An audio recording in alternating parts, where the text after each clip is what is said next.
Hey everybody, this is the Sliders Review, and I'm here today to talk to you about why I love Star Trek and how I got into it. So it is Star Trek Day, and happy Star Trek Day, everybody. And Star Trek has literally been on the air for 57 years, multiple television series and movies.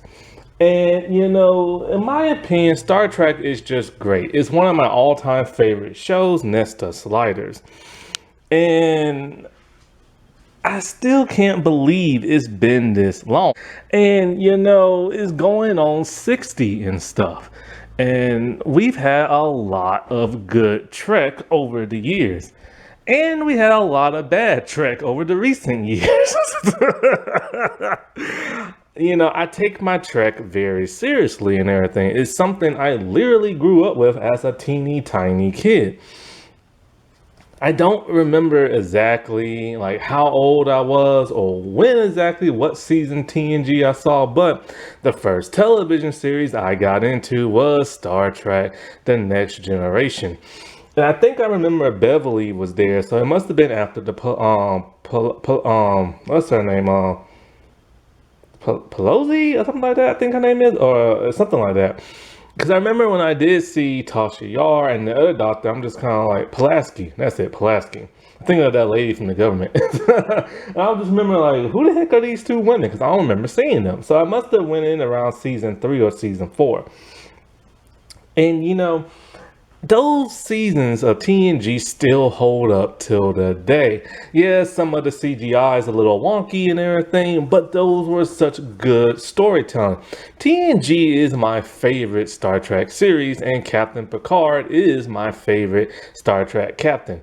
And for the most part, yeah, like his crew is like my favorite crew. To me, they are the blueprint of how Star Trek should feel and look. We all know it came out in the 60s with the original series.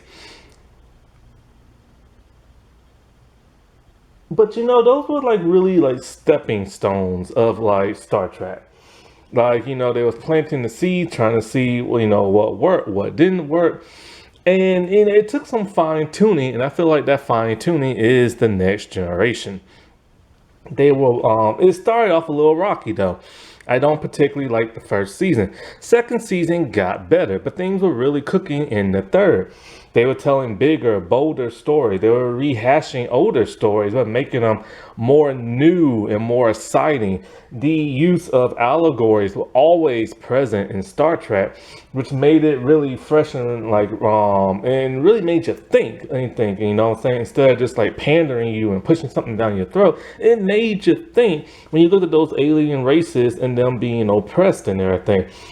And I don't care what nobody says, Star Trek has always been woke. It has always had diversity. It has always touched on serious topics.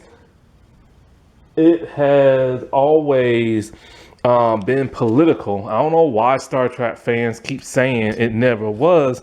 Those, of course, are the fake Star Trek fans who don't know nothing and just want to scream woke every 5 seconds. And the thing that was always great about Star Trek, it always made you think. It made you have hope that, the future is brighter.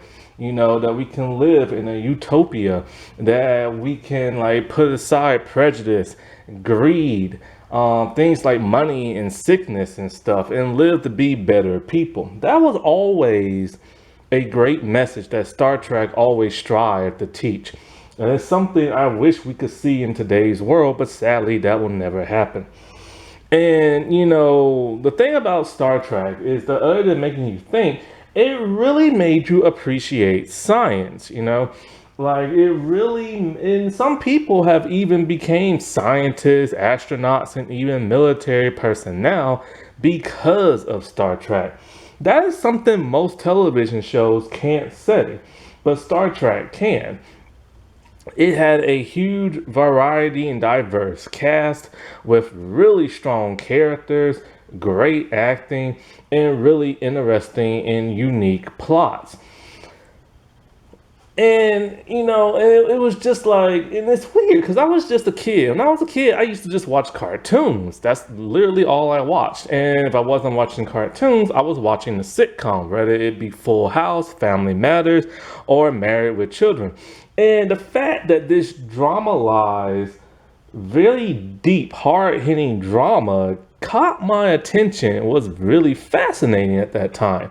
And it was syndicated of all things. And Star Trek, it struggled in the earlier days, getting canceled, and then the I Love Lucy lady coming in to help save it, and then these other people writing in letters and stuff, and Star Trek has had its ups and downs, but for the most part, when it was up, it was like high up in the sky, to the point where like you had like Next Generation, Deep Space Nine, and Voyager all taking place within the same time period. And you had TNG and Deep Space Nine going on at the same time, where you have Voyager and Deep Space Nine going on at the same time. Things got a little bumpy after that, and then of course it got rebooted into the movies, and Star Trek has never really been the same since.